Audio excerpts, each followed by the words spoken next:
He was braver than your usual rock star. Was he a girl? Was he a boy? What was he thinking? Nobody has ever broken the rules as he has. David Bowie's unique talent made him an icon in the world of popular music. His fearless approach to everything from art and fashion to acting and sexual role-playing made him a rock and roll revolutionary. He battled social prejudice, personal tragedy, and even drug addiction. I thought, who are you?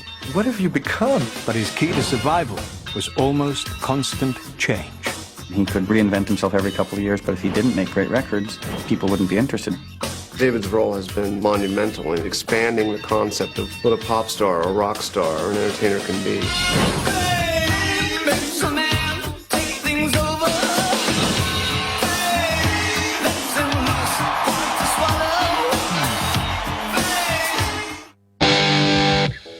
David Bowie began his wildly unconventional life in an ordinary working-class London neighborhood. For the conservative post-war residents of Brixton, playing by the rules was the key to success. But by rejecting conformity, David Bowie would ironically become Brixton's most famous native son. Now Ziggy played guitar.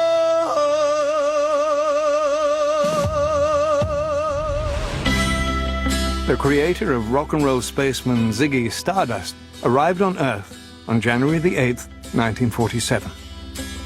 He started life as David Robert Jones, and though his given name was fairly run-of-the-mill, the household he grew up in was far from conventional.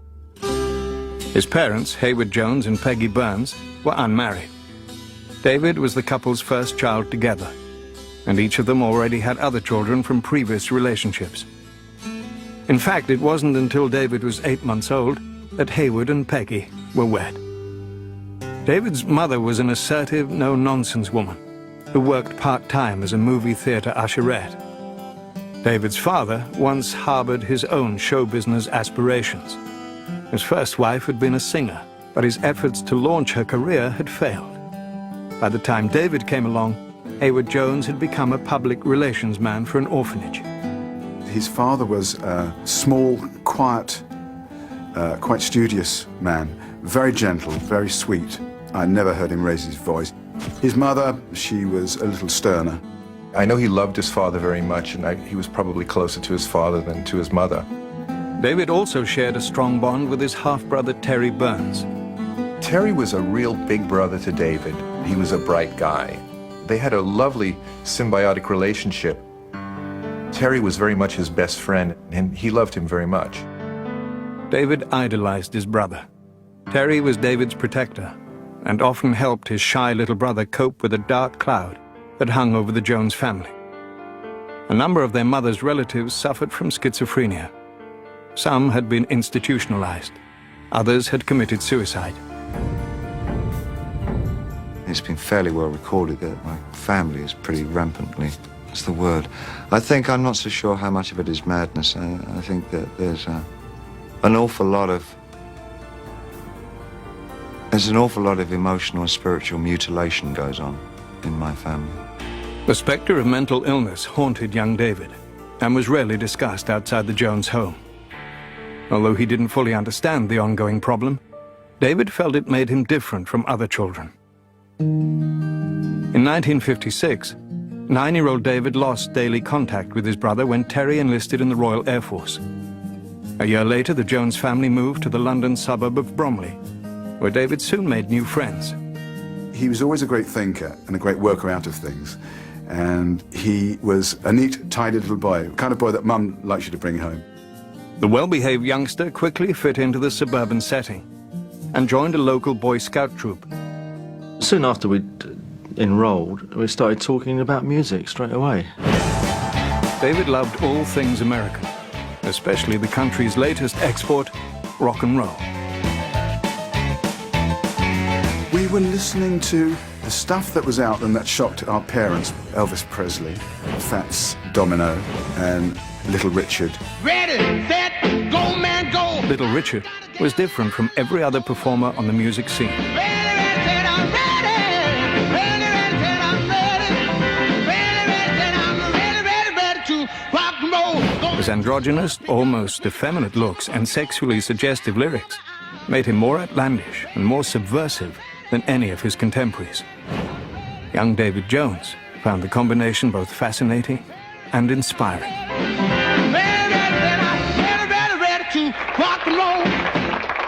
I wanted to be a white Little Richard at 8, or at least his sax player. David had already sort of prepared himself for fame, you know, even when I met him at 9, you know, he was kind of already going that direction. In 1958, David began attending Bromley Technical School, where art was his favourite subject. Soon after, his brother Terry returned from military service. He shared with 11-year-old David his newfound love for the Beat Poets and Jack Kerouac's iconic tale of nonconformity, On the Road. He also gave David a taste of what life was like outside of middle-class Bromley. Terry was the one who took him to London for the first time and played a role in introducing him to different forms of music. Terry showed David London's bohemian Soho district, where they listened to jazz and rhythm and blues acts in nightclubs. Before long, David was making music of his own by taking up the guitar and the saxophone. I wanted to be a musician because it seemed rebellious, it seemed subversive. David also began experimenting with his look. His appearance was always a little bit out of the way from the point of view of normal school dress. His hair was always light and cut short. David was into fads. I mean, they might only last a few days or even hours. Although David prided himself on being a maverick, he was just like many boys when it came to the opposite sex. A crush on a girl named Carol led to a brawl with his best friend. My fist and his face made contact, should we say. Unfortunately, it caused a bit of damage to his eye, and that was not the intention at all. David was rushed to the hospital, where doctors feared he might lose the sight in his left eye. It took 3 operations to repair the damage. Though surgeons were able to prevent blindness, David's pupil remained permanently dilated. As a result, he appeared to have eyes that were different colours. Later on, David said to me, I did him a favour. So, I mean, a lot of people think it's quite an interesting thing to have 2 different coloured eyes. The injury kept David out of school for 3 months. And during that time, his feelings of being an outsider became more intense. I felt often, ever since I was a teenager, so adrift and so not part of everyone else, with so many dark secrets about my family in the cupboard, that it kind of made me feel very much on the outside of everything. But rather than dwelling on his feelings of alienation, David threw himself even further into music. Though he loved rock and roll, he also enjoyed listening to show tunes performed by cabaret singer Anthony Newley. When I was a teenager, I sincerely wanted to write musicals for the West End and for Broadway. Though music was David's greatest passion, he also loved clothes. And the more outrageous, the better. I would be a mod walking around Bromley in my mod clothes, and he would be an arty type walking around in his art school type clothes with his art school chums. We used to walk around Bromley trying pulling as many birds as we could, thinking that we were God's gift, talking about being famous. By 1962, a new group called the Beatles was creating waves in Britain. And 15-year-old David set out to make some noise of his own. That summer, the budding rocker began testing his talent in a series of bands. His first, the Conrads, covered pop tunes and lasted about a year. He and friend George Underwood next formed an R&B group, the King Bees. With David now calling himself Davy Jones, the band even cut a single. It went nowhere. When the King Bees broke up soon after, George Underwood set his sights on becoming a graphic artist. But David was devastated by the split. He said, it's all right for you. You've got your art. For me, this is my life. I know what he meant. It's like sort of, he'd committed himself and he's got to go, there's no turning back. With the Beatles' invasion of America and the growing popularity of Britain's newest sensation, the Rolling Stones, David was even more determined to find fame as a musician. His next band was the Manish Boys, and he had a plan to make sure people heard more from the group than just their music. The rebellion of the long hairs is getting underway. A 17-year-old, Davy Jones, has just founded the Society for the Prevention of Cruelty to Long-Haired Men. Well, I think we're all fairly tolerant, but for the last 2 years we've had comments like darling and can I carry a handbag thrown at us. I think it's just had to stop now. The media hype helped the Manish Boys land several respectable gigs, but eventually they too broke up. In 1965, still calling himself Davy Jones, the singer joined his fourth rock band, the Lower Third. But at the time, there was another Davy Jones on the music scene. In order to avoid confusion with the future Monkees member, David looked to American history in his search for a new, sharper-edged surname. He saw this character, Jim Bowie, with the Bowie knife, and that name stuck in his head. In September of 1965, at the age of 18, David Bowie was born. But it would be years before the singer would find the fame he craved. The kind of fame that young men from Bromley could never, ever dream of.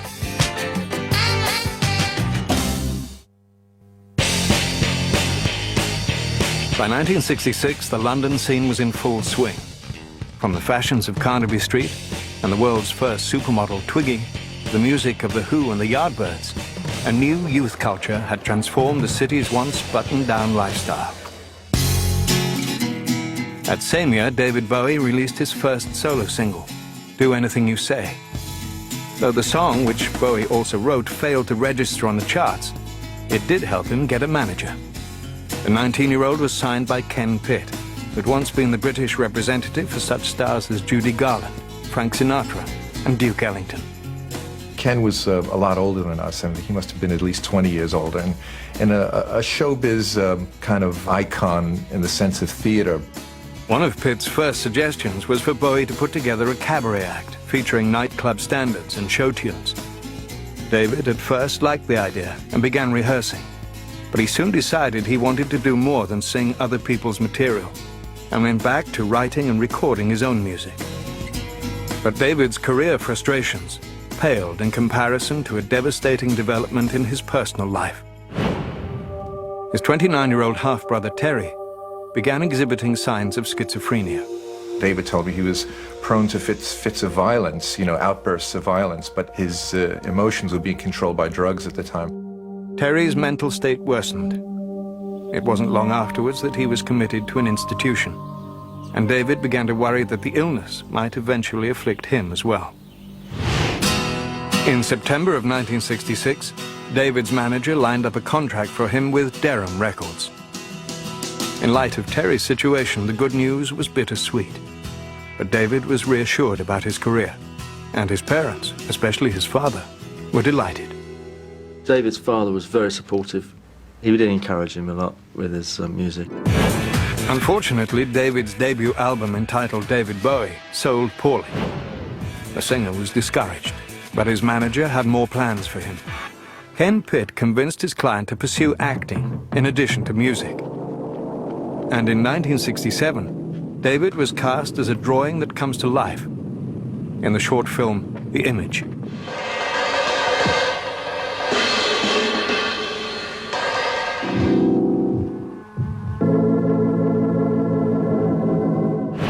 David discovered he loved acting, and that fall he began studying with performance artist Lindsay Kemp, who had been taught by famed mime Marcel Marceau. Lindsay probably was the biggest single influence on David.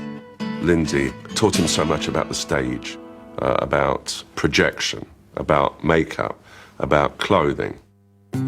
While working with Kemp, Bowie met Hermione Farthingale, a refined young woman from a middle-class family. David instantly fell for the doe-eyed dancer, and it wasn't long before the two were living together.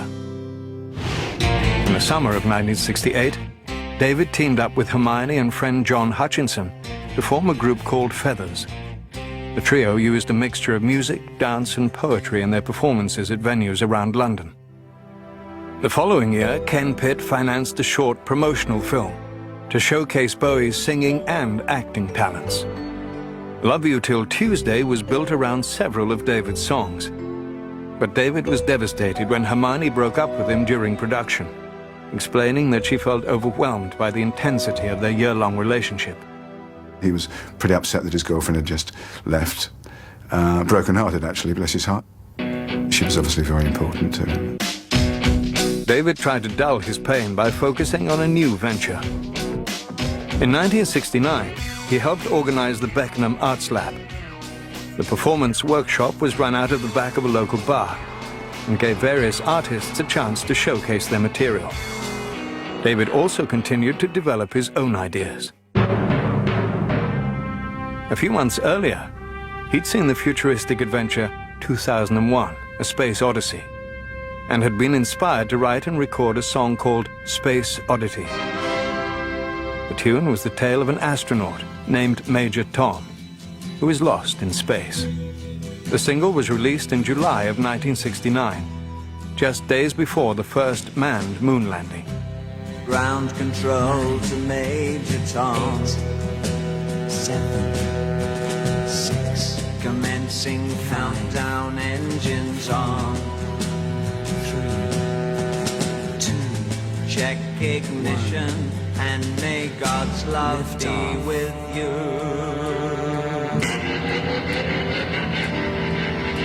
Space Oddity was heard repeatedly in Britain during the week Neil Armstrong walked on the moon, and David was ecstatic. This is ground control to Major Tom. But the song quickly slid down the charts. In the US, the record received almost no airplay. The fleeting taste of success both tantalized and frustrated David. Luckily, a new woman in his life helped distract him from his disappointment. Angie Barnett was an eager, aspiring singer who set out to play a role in shaping her new boyfriend's career. She was a very foot-forward American girl who was larger than life in her approach. As members of the counterculture movement of the late 1960s, David and Angie rejected the traditional rules of romance. Though they were a committed couple, they were free to date others if they wanted. Soon after meeting, David and Angie traveled to Malta for an international music competition. David's song, When I Live My Dream, from his debut album, had been entered in the contest and was singled out as Best Produced Record. It was the first award he'd ever won. He took it home to his dad so he could sort of legitimize, look, Dad, I won this award. I'm not just a sole long-haired wanker. But within days of David's receiving his first professional recognition as an artist, his father, Hayward Jones, died of pneumonia following a sudden illness. David took it like a man. He went and arranged all the funeral arrangements, and he took the responsibility from his mother, and it's quite amazing the way he handled it. If he had any emotional response, he was careful not to show it. In September 1969, as David was coping with the loss of his father, Space Oddity renewed momentum and climbed the British charts, reaching number 5.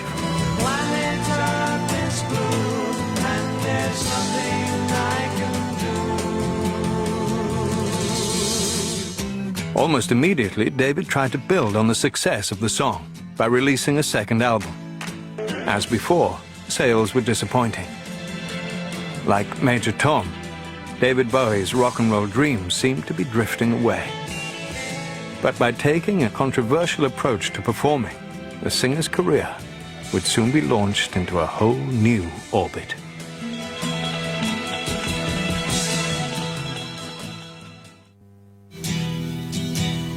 David Bowie's first hit single, Space Oddity, was considered by many to be a novelty song.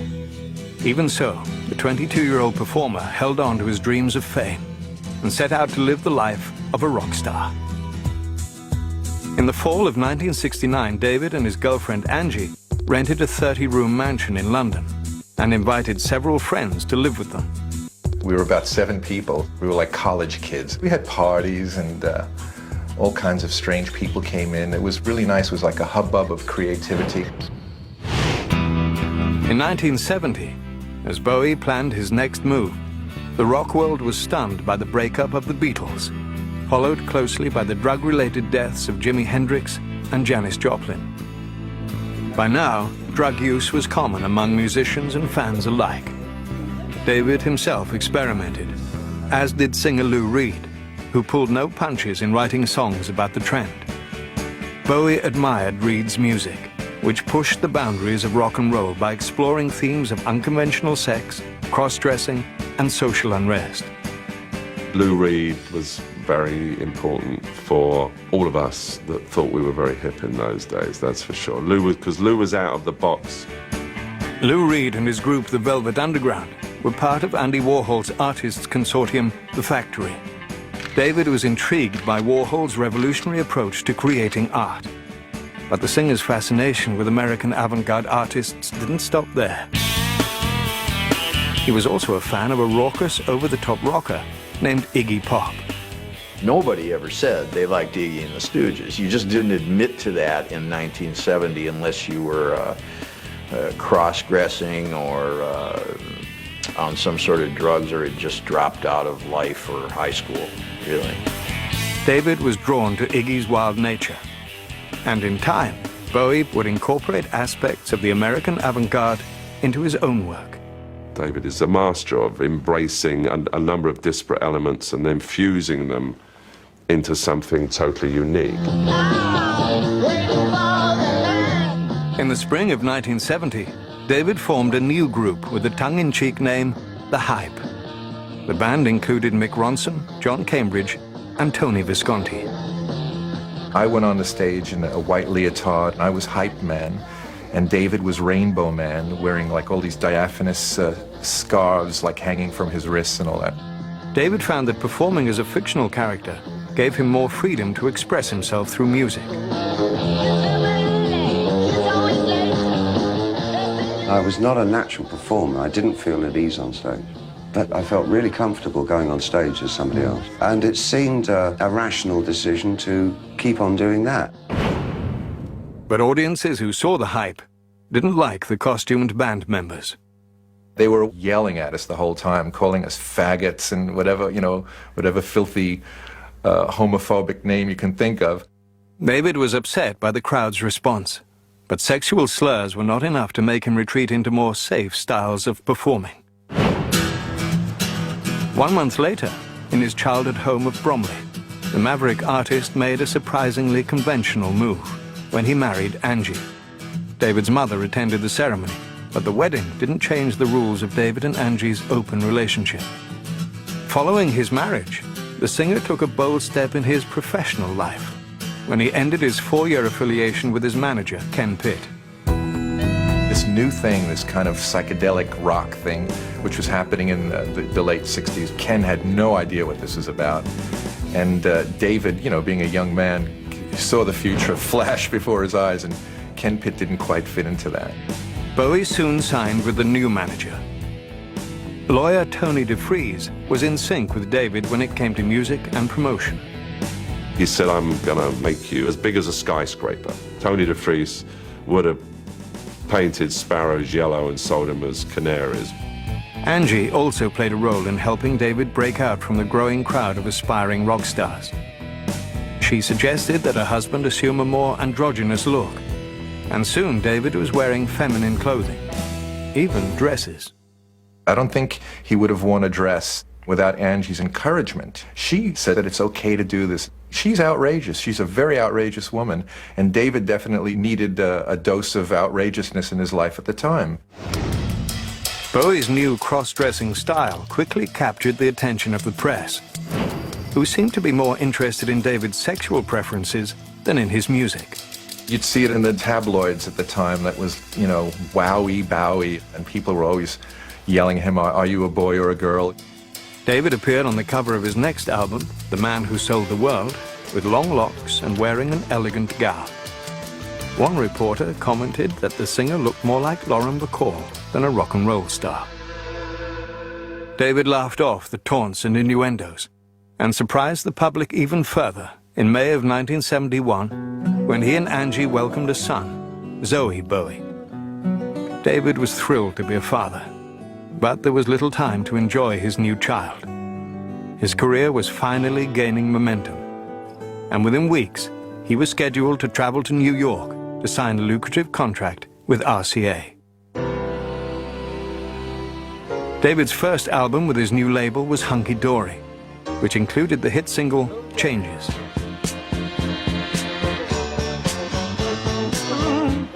Not long after releasing the song, Bowie made an announcement that changed the way the world looked at him.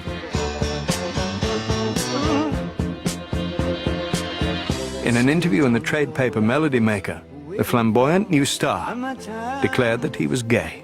That was incredibly brave, very brave. There was some kind of British horror, shock horror, outrage in the press, as there always is. But I remember thinking, oh yeah, good for you.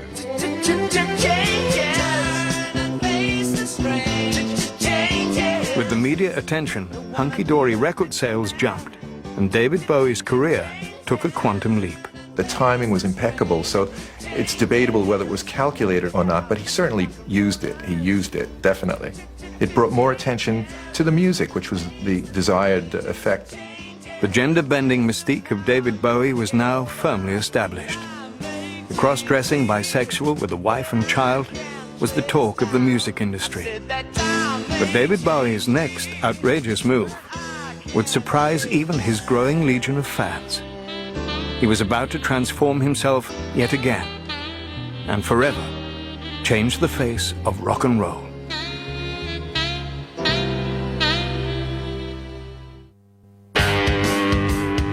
In 1972, Jesus Christ Superstar was rocking audiences on Broadway. Pioneer 10 was launched into space, carrying messages for potential extraterrestrial life forms. And a burglary in Washington, D.C. started a scandal that would force President Richard Nixon out of office.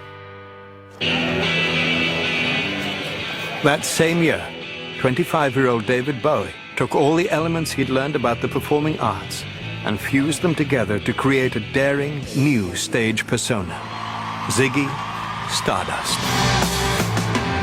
Now Ziggy play guitar, jamming good with weird and spiders from Mars.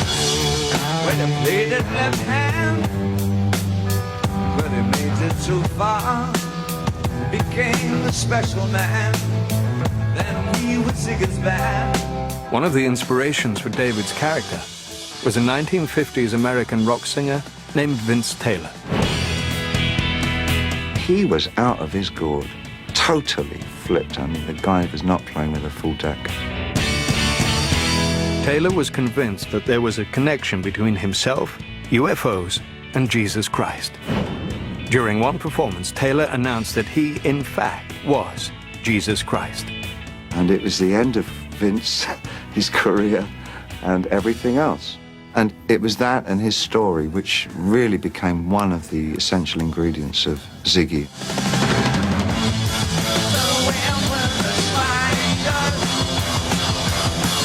Ziggy's band, the Spiders from Mars, included Mick Ronson, Trevor Bolder, and Mick Woodmansey. The bold new act shocked conservatives, but there were tens of thousands of teenagers and young adults who were instantly drawn to Ziggy's otherworldliness. People started to get interested because he looked so strange, different. Ziggy was essentially like a brilliant collage of a lot of different elements. There was a bit of Lindsay Kemp mime stuff, there was a little Warhol, there was some kabuki, and there was a whole lot of David Bowie.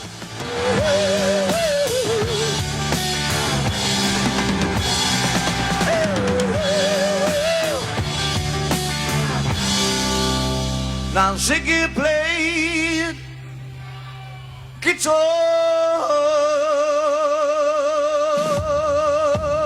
The rise and fall of Ziggy Stardust and the Spiders from Mars proved to be David's breakthrough album. It hit stores on June the 9th, 1972, and went gold soon after. Ziggy came at the right time.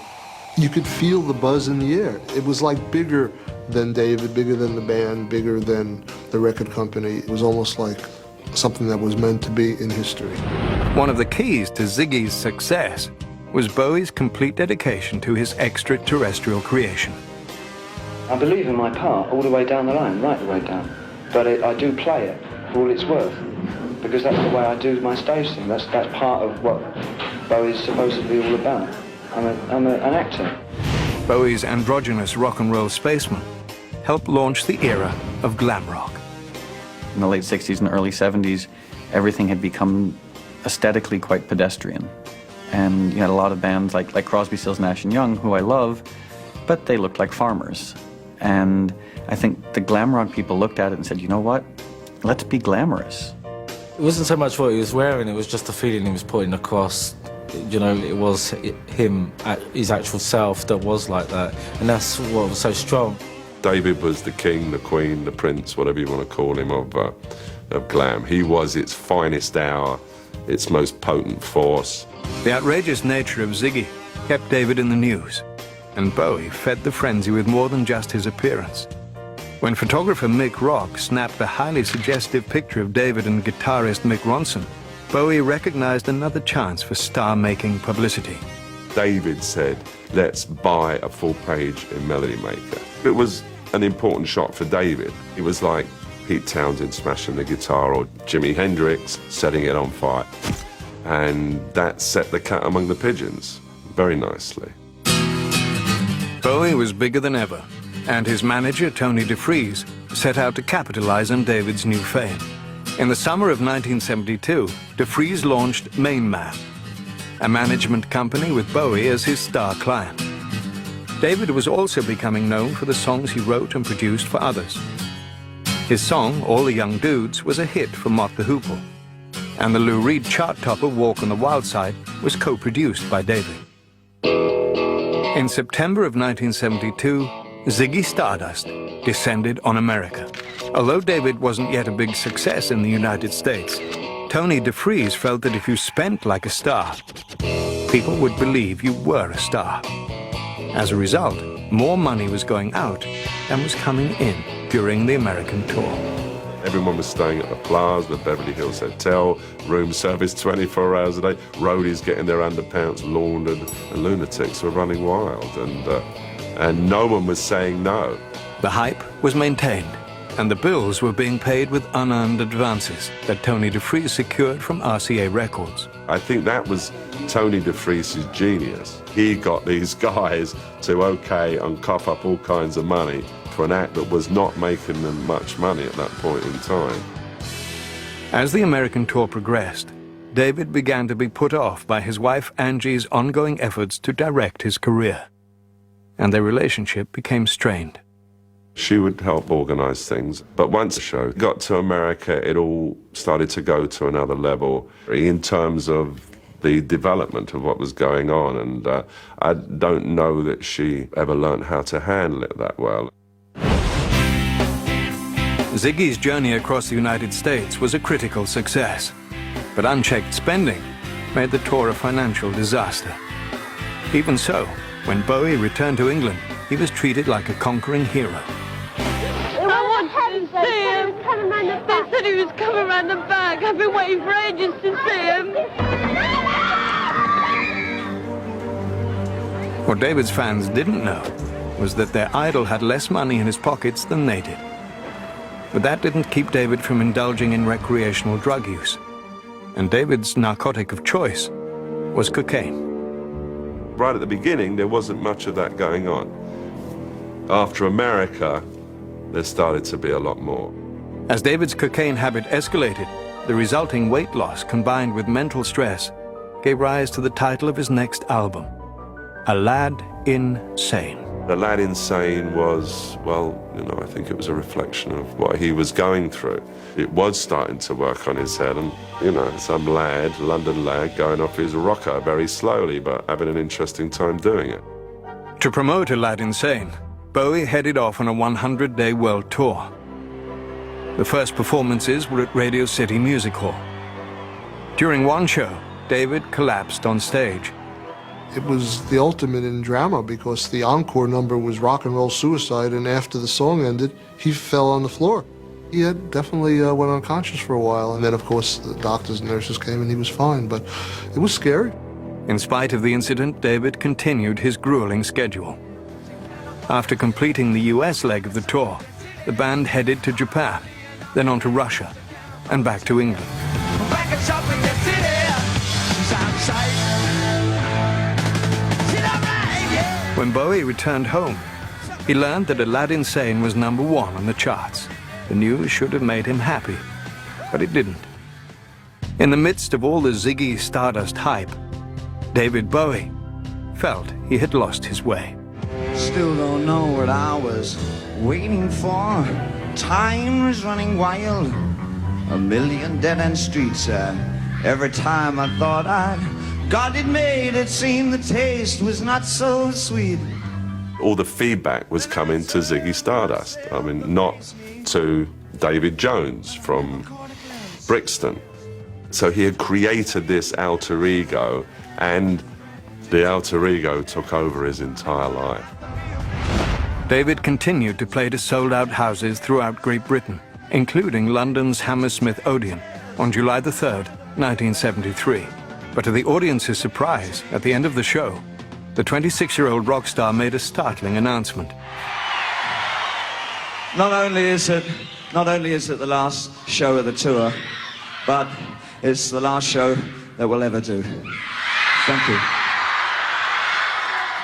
Less than a year and a half after creating Ziggy Stardust, the shock rocker was giving up the character that had brought him fame, and fans were left wondering if David Bowie was just another shooting star who'd burned out before his time. Thank you very much. Bye-bye, we love you.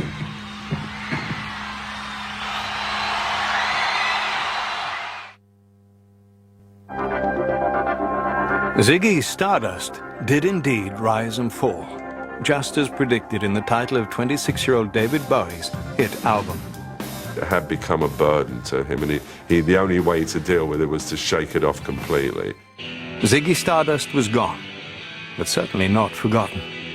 The character continued to influence new musicians, and was even an inspiration for a West End glam rock musical. The Rocky Horror Show opened in June